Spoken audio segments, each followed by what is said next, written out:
I think I am the Executive Secretary General of the EEAS, and it's a great honor to welcome you all here.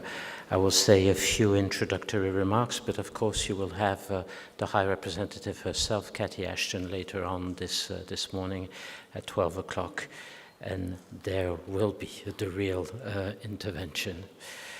On behalf of the European External Action Service, I would like to extend a very warm welcome to all of you participants to this high-level conference on managing complex international crises. I would like to give a special thanks to all those who have made long journeys from Africa, from Asia, from the Americas, to be here with us today. And also I would like to give special thanks to our strategic partners also, and international and regional organizations. And of course, a very warm welcome also to all our member states and EU institutions. Last but not least, I would like to welcome the moderators who have been helping us with the organization of this conference, and in particular David Nahum, whose excellent background note constitutes, I think, a solid basis for our discussions. I personally learned a lot by reading his note. As some of you may know, the EEAS is a relatively new institution. In fact, 2011 was the launching date. It brings together expertise from different EU institutions and also from all our member states. And we see crisis management, especially that of a complex political crisis, as one of our core tasks. As I said, our High Representative, Vice President Catherine Ashton, will make an intervention later today, and I'm sure she will refer to the comprehensive approach, whereby we strive to bring together the various strands of expertise available within the EU institution and with our member states to achieve the best possible results. I believe this concept is highly relevant in the area of crisis management, where we are faced with increasingly complex, multi-dimensional crises that have political, economic, military, diplomatic, security, consular, humanitarian dimensions. You name it, they're all there today. Since the creation of the EEAS, we have taken a number of steps to ensure greater coherence in crisis prevention and crisis management.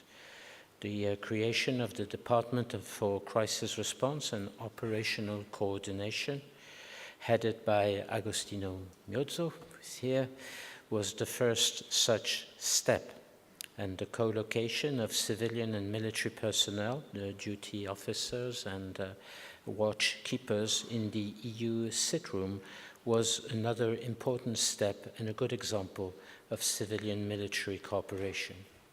It was also an operation that generated considerable savings, since this joining of forces enabled us to operate our situation room on the 24/7 basis, while using fewer resources than were used before, when the duty officers and the watchkeepers operated as distinct entities. Our EU situation room, as I was saying, ensures 24/7 situation monitoring and provides early warning whenever the first signs of a crisis emerge.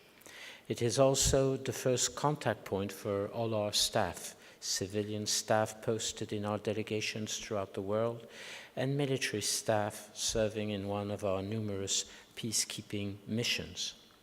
Whenever an incident occurs, our sit room ensures the dissemination of information in real time within the EEAS on a need-to-know basis.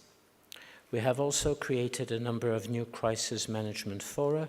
For instance, when a major crisis breaks out beyond the EU's borders, We now regularly convene all competent services in the EEAS and other EU institutions within the framework of the Crisis Platform or the Crisis Management Board to exchange the latest information and draw operational conclusions which are promptly translated into action on the ground.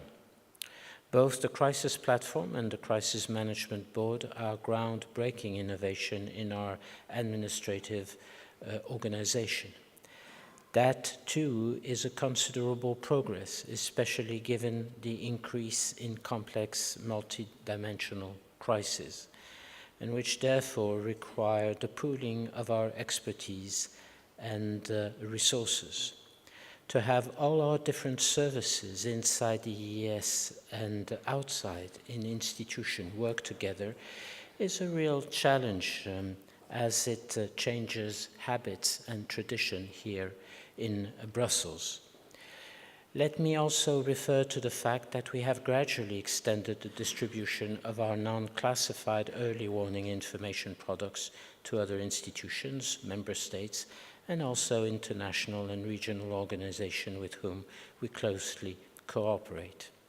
This is indeed a first step towards a common understanding of a crisis and its underlying factors, which we hope could lead in the longer term to greater cooperation in designing solutions in the area of crisis prevention and crisis management.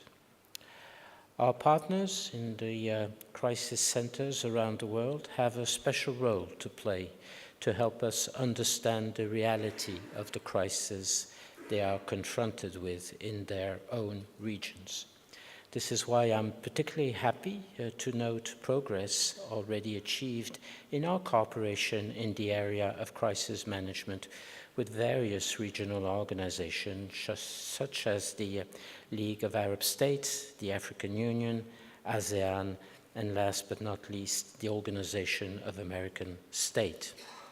We consider it important to cooperate with crisis rooms around the world to help them build up their capacities, to engage in methodological discussions and common training programs, ultimately leading to a mutually beneficial partnership. Sharing experience, lessons learned, and good practices. And I think this is what you will do today and tomorrow. I hope that soon we will be able to launch new projects together with other potentially interested partners. I sincerely hope this conference will give a boost to our cooperation projects as well as come up with new ideas for possible joint endeavors. Obviously, one of the first prerequisites for cooperation is that we should know each other. Good personal communication coupled with state-of-the-art technology is critical for preparedness in order to achieve speed in the response. Communication and trust are the preconditions to be able to share as much information as possible on weak risk signals, i.e. those events which do not necessarily occupy the front pages of major newspapers, but indicate emerging trends and anticipate possible evolution for a given country or region.